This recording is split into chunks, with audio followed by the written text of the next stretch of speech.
to be sure, let's give it another half a minute to make sure if we get everybody else.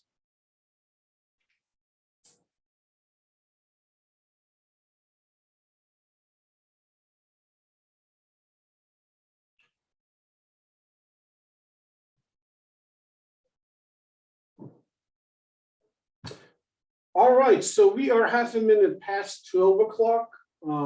Welcome, everybody. It seems like we have probably 4 or 5, maybe 6 attendees. A month ago, we had a webinar on knowing what PFAS was, and this really going to help us as a continuation of the webinar that we had about a month ago. This is going to tell us how we can treat PFAS. And Kathy Swanson is an expert, and I'm going to leave the rest of it to Kathy to go ahead and give us the education. Thanks. Well, thank you very much, Michael, and thank you guys that are here. Really appreciate your time today. So I guess one question I'm going to ask is, do you guys know how to use the little reactions? Webinars are, sorry, my phone interrupts with my Bluetooth. Webinars are always hard because you don't get a lot of feedback from the crowd. So if anybody can use the reaction button and just send a quick smiley face or something so that I know you're out there, that would be really cool. All right, thank you. Thank you, I really appreciate it. Please, the point of this webinar is for you guys to learn stuff. If you have questions, if you have comment, put it in the chat. Let's have a conversation, because I don't need to talk for my own sake. I'm talking for your sake. So let's make it worth what you guys want to know about. So with that, I will get started. Maybe first, I'll tell you a little bit about myself. I've been in the water treatment industry for about 15 years. I've focused on ion exchange resin during that time. I've also worked with GAC quite extensively. I've worked a little bit with RO, a little bit with advanced oxidation technologies. So I am very familiar with a lot of different technologies. I've been with Purolite for about 3 years. It's not coincidental that I moved to an ion exchange manufacturing company about the time that PFAS started coming to the forefront. I have a very strong belief that ion exchange is a really great way to treat, and I wanted to be untethered by, other technologies that are potentially competitive within the same company. And I'm just trying to get the message for what I think is one of the best solutions out there. So, full disclosure, Purolite is an ion exchange manufacturing company. We don't make treatment vessels or anything like that, but we do make the resin. So I'm going to talk about a real brief overview of PFAS, just to kind of get everybody on the same page. We'll talk about a little bit about what different systems are you can use to treat. And then we're going to get into some case studies, and I'm going to try and make it specific to Arizona. So I don't want to be repeating things that you guys are either comfortable with or jump in where I'm over your head. If you guys could give me a little reaction, maybe a thumbs up. Are you comfortable with what PFAS is? We'll put that in the chat and see, kind of just give me a starting point. If it's just give me a thumbs up if you're good with what PFAS is. All right, Josh is like, yeah, okay, let's just get past some of this. So, all right, cool. That's cool because we're gonna save some time. What I do run into a lot is, why do we care? And so many people ask, well, part per trillion, my gosh, we could barely measure it. What's gonna happen, part per quadrillion? Well, the reason we care is if it's in the water, it bioconcentrates and it's in our blood. So who cares about that? Well, we all should, because essentially it's dangerous to all of us. And these are some of the proven, the solid lines are the proven health effects of PFAS. The dashed lines are some of the lower certainty, but certainly some correlation.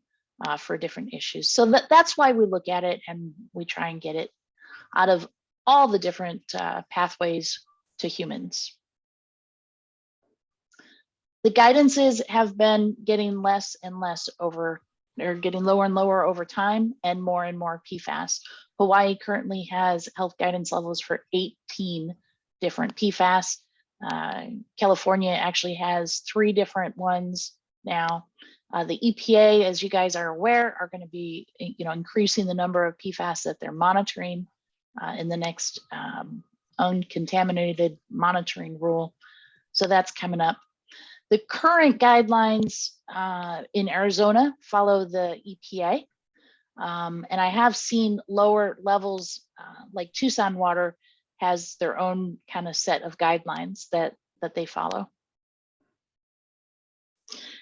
How do we know what to treat? I thought this was kind of an interesting graphic that was put together by EPA Region 9 and the Hawaii Department of Health. It's a backwards in my opinion, because the toxicity becomes higher as you go down. So this is high toxicity, high mobility. And so we've concentrated on PFOA and PFOS, but you can see that there's a lot of stuff that's even more toxic. And then in terms of mobility, how it moves through our groundwater, a lot of things move very easily. So that's kind of the logic between how they're putting some of these regulations in place. So while we're all familiar with the drinking water recommendations that are out there right now, it is coming to your local NPDES permit. The EPA has spent a lot of time looking at this. It's in their plan to put it in the NPDES permit. So this is going to apply not just to drinking water, but to essentially municipal wastewater and any discharge permit that's out there. Talked about that a little bit. This is an interesting chart because I think it shows more where people have tested is where they've found it. I don't think it's necessarily that there's more in Michigan. I think that Michigan has taken more time and tested more areas. And it also has to do with the detection limit. As you know, California has very low detection limits on what they're looking at. So, but it's kind of everywhere. I was at a conference this week it was the Battelle conference. And there was a guy from the Air Force, and he was saying basically all of our land has some background level of PFAS, and it's found in our rainwater. So we're almost at a point where it's very difficult to escape even incidental contact with it. So what do? You can capture it, you can destroy it, and these are usually done in combination. There's different ways to capture it depending on how high your concentrations are. So high levels that are at military bases and airports, you're going to do more of a bulk removal. And then there's trace removals, and that's where you're in the part per trillion, and this should say part per billion levels. And this is going to be most drinking waters. A lot of different options out there. Today, I'm going to focus on kind of comparing GAC and single-use ion exchange resin.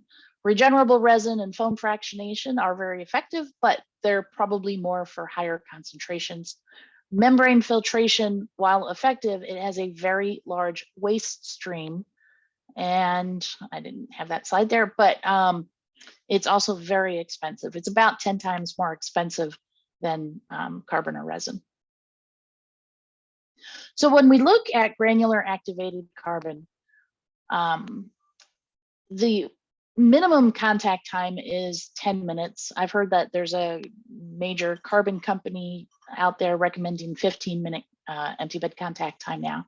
So what does that mean? That means a 12-foot diameter vessel, which for normal VOCs would flow up to 1100 GPM, can only flow about 525 GPM with a 10-minute empty bed contact time. So you've kind of reduced the amount of flow that it can treat, meaning a bigger footprint. Now, carbon is great if you have to treat for other organics. If you're looking at 1,2,3 TCP or something like that, it'll take both of them out. But GAC and TOC in the water can also interfere. It's all competing because GAC is not selective. It's just taking all organics out of the water. So the other choice for, kind of simple operator use is a single-use resin. Now, when I say single use, it means that you use it until it's spent and then you dispose of it. That's very similar to GAC. It's not, most people, when they think resin, they think regenerable. This is not regenerable. So that's something to keep in mind. It's also very, very PFAS selective. It can get out 99.9%, 99% of PFAS, both long and short chain. And it has, particular advantages over carbon on some of those short chain as well. So I kind of talked about this briefly. So the relative costs of the different treatments. A lot of people say, oh, resin is scary because it's expensive. And I've heard that so many times. But at the end of the day, what I'm going to show you is lower capital cost and lower operational cost actually lead to lower treatment cost and life cycle cost overall.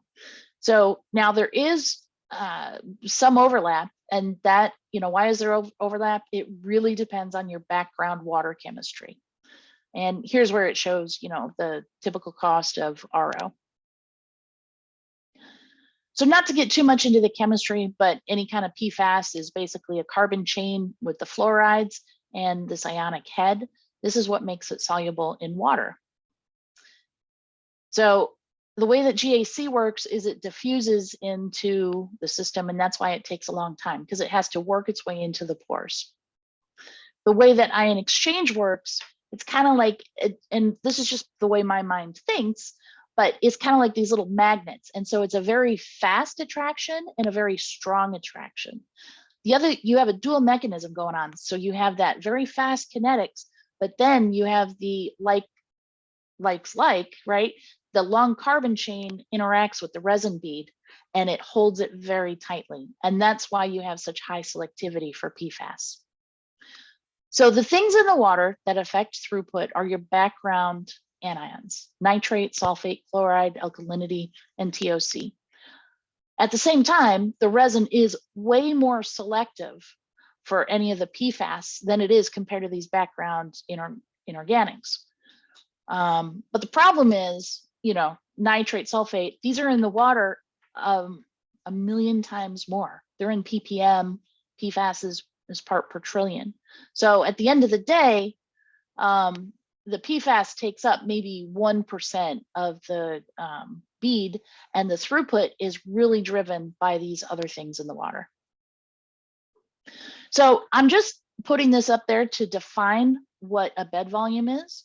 If you have a vessel and you have 420 cubic feet in that vessel, that's one bed volume. And if you multiply that for 420 cubic feet times 7.48 gallons per cubic foot, that's how many gallons are in one bed volume. And the reason I define that is because we look at throughput on a bed volume basis. So I showed you that arrow with the selectivity. This is a little bit of data to kind of back it up. And what you see is that anything with an A on it will break through faster than anything with an S on it. And it has to do with the chain length. So this is a 6 chain, 7 chain, 8 chain, 9 chain. And so the more carbons, the longer the resin will last. And the more sulfonic, or if it has sulfonic, it will last a very, very long time. And when I mentioned this a few seconds ago, when you look at carbon compared to resin, so this is the bituminous F400 carbon with a 13-minute empty bed contact time. This broke through in about 6 months in the field for PFBS. PFBS is a very short chain, and you can see it's sulfonated. On the resin, it basically went 2-3 years and didn't even start to break through.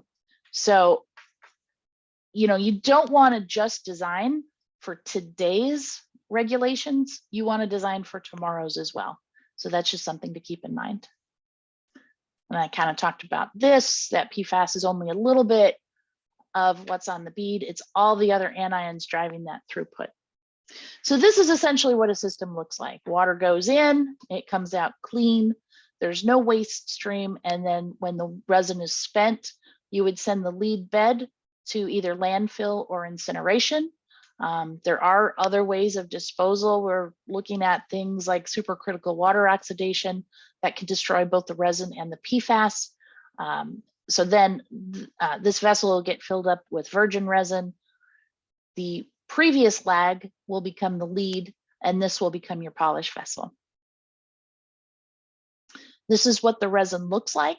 This is the same pin to just give you a proportional feel for it. System design, how do we make it? So the first thing that's going to happen if somebody was to call me, if Michael called me and said, hey, I need a PFAS system in my backyard, I'm going to send you a spreadsheet that looks like this. The things that are highlighted in blue are the things that are going to drive throughput. So I'm saying it again, nitrate, sulfate, alkalinity, chloride, TOC, those are the things that are really driving throughput. And then of course your PFAS levels. It's nice to know the other information. If you do have things that are highlighted in green, we may need to do some other pre-treatment. So iron and manganese can come out of solution. Suspended solids or oil and grease can foul the resin. So that's why they're important.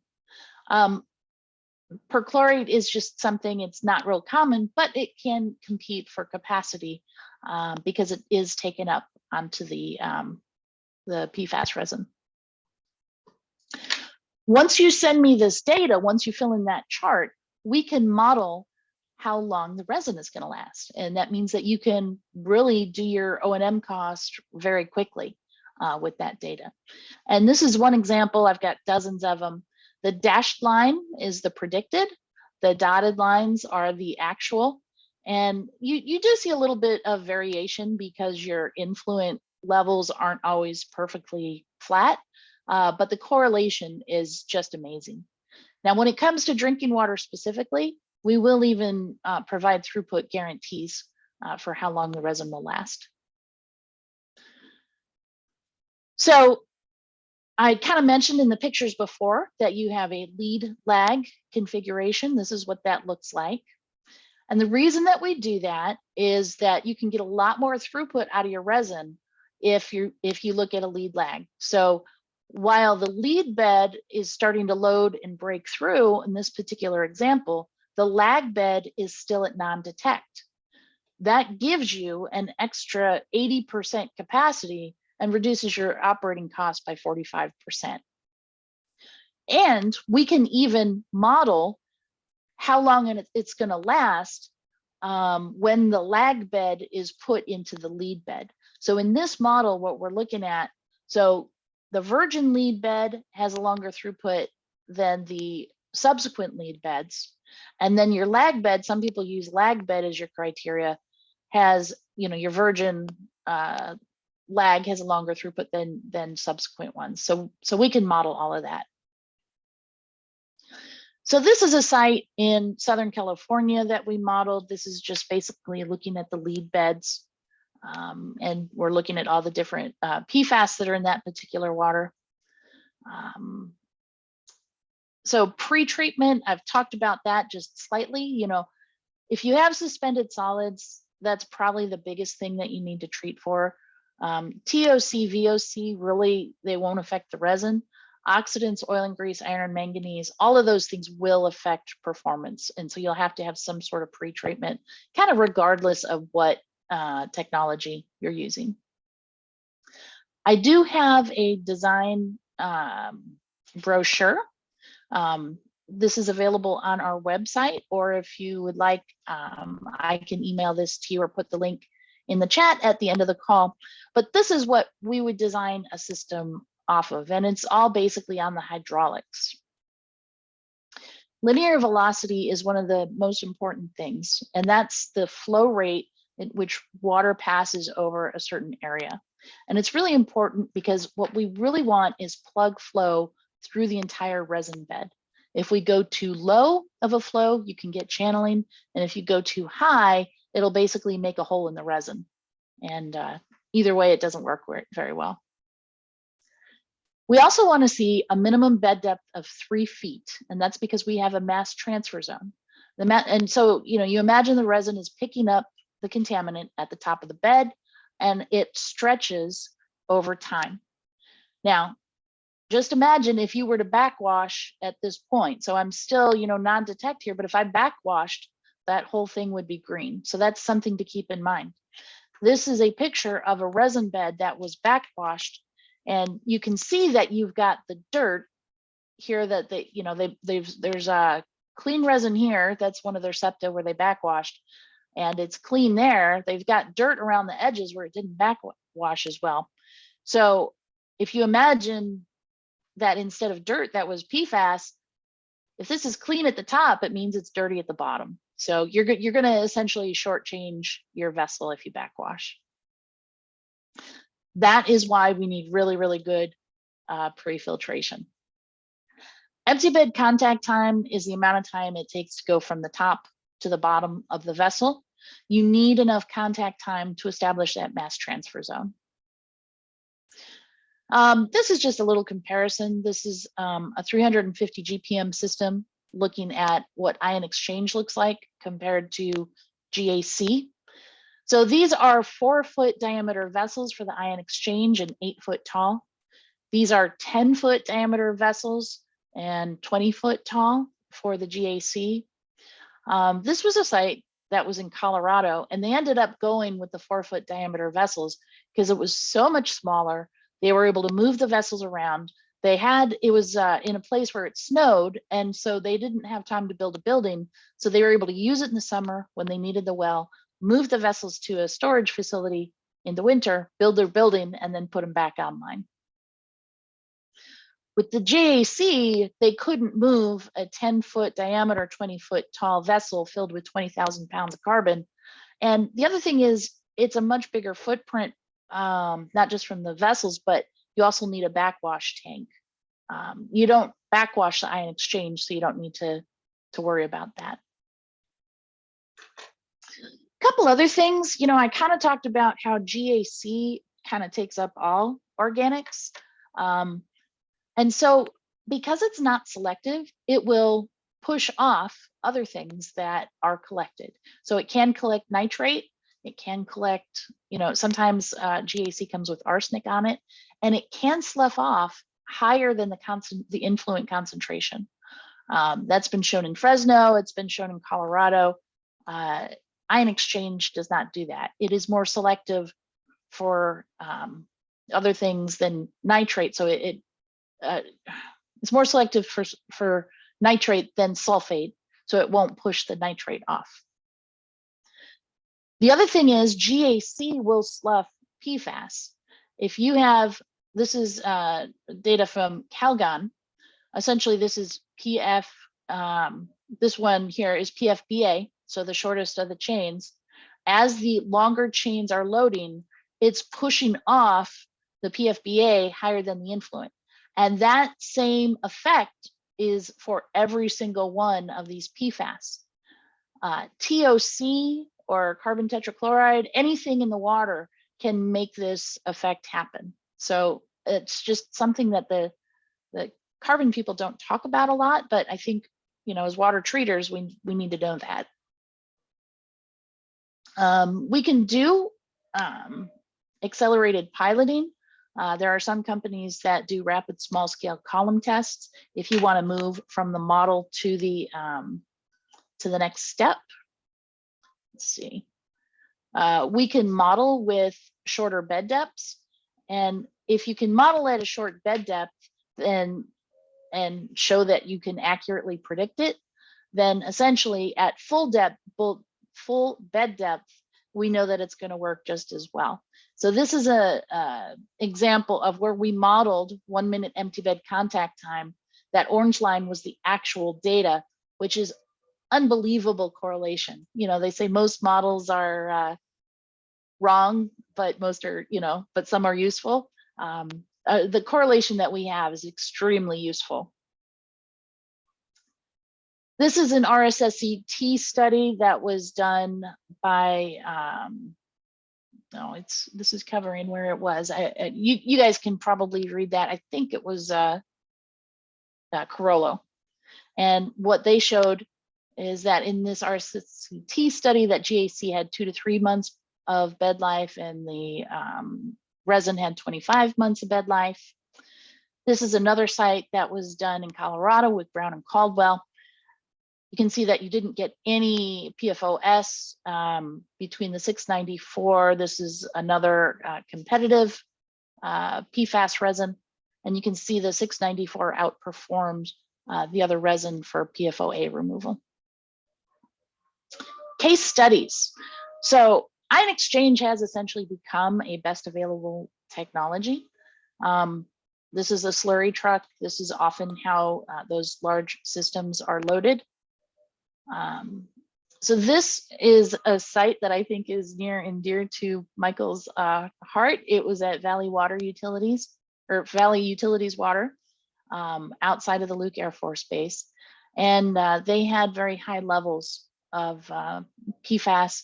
This system was installed. It was provided by Onion, and it is prevented them for Luke Air Force Base from having to deliver drinking water to all of the citizens.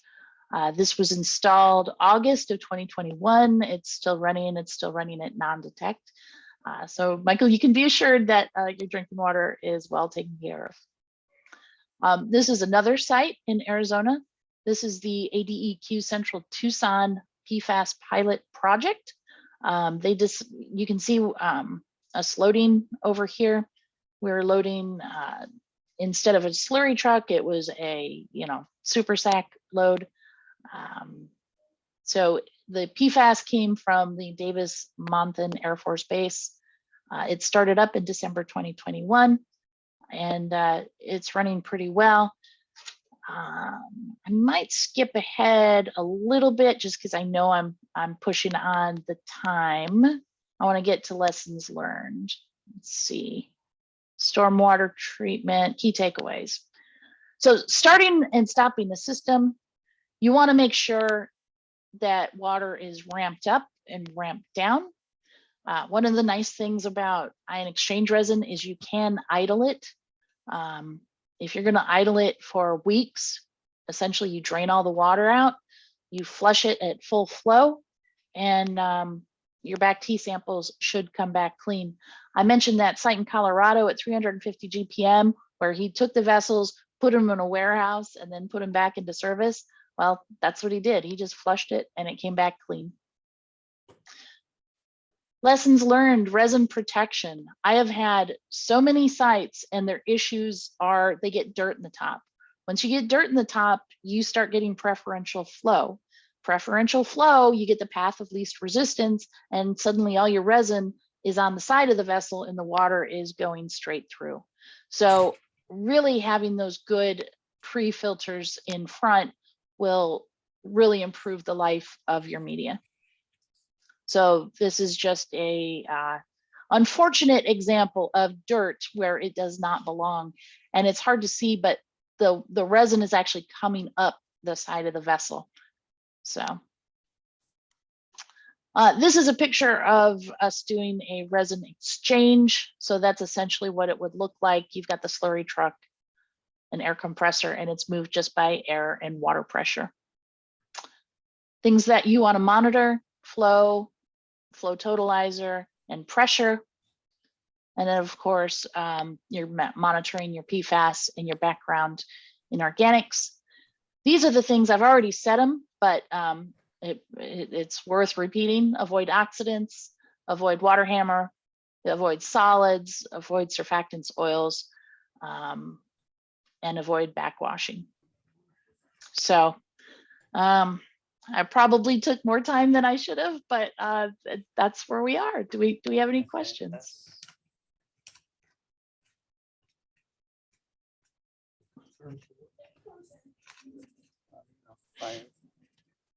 Fire stuff, right? PFAS. I guess we cannot hear very well. If you could get closer to the microphone. PFAS. Yeah. It's all right for you. You can drink it. You know it? Can you hear that, Kathy? Yeah, it sounds like somebody is having a different conversation that it's not necessarily a question to us. Yeah. Well, let me just mention, you discussed my neighborhood. So for almost 9 to 12 months, we had delivered water. And until this installation went well, and now we are back on the city water, utilities water, and the water is very delicious. That was an interesting site. I'll tell you a little story about it. So when resin is in its virgin form, it comes in the chloride form. And so chlorides are released when you first start up, and then it quickly comes into equilibrium with the other, nitrate and sulfate in the water.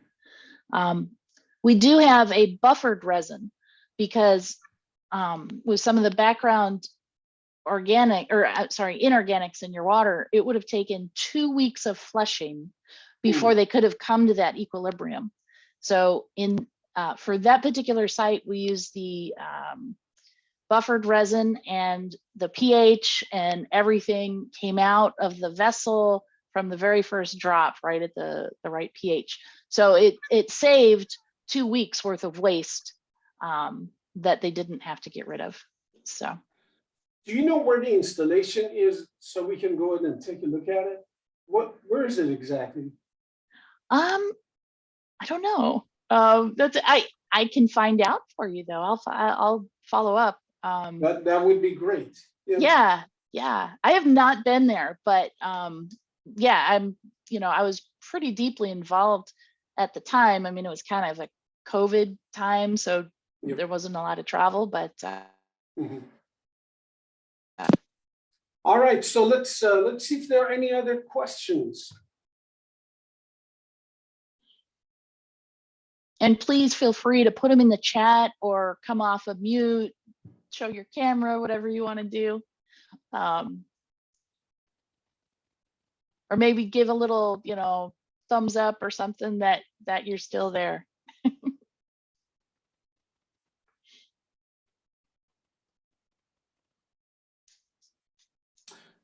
Well, all right, I think if no questions, we can conclude this session. Just to remind you guys that our next webinar is going to be June 23rd. And the subject matter is going to be all different kinds of AWWA related water storage tanks and reservoirs. So this is going to be a very interesting subject. We do have a lot of reservoirs in our area, and it's good to learn more. And I guess if no further questions, we can go ahead and finish this webinar. And thank you so much, Kathy. This was very educational, and I personally very much enjoyed it. Oh, well, I appreciate you guys inviting me, and appreciate the attention today. Thank you. Thank you. See you guys next month. Bye-bye.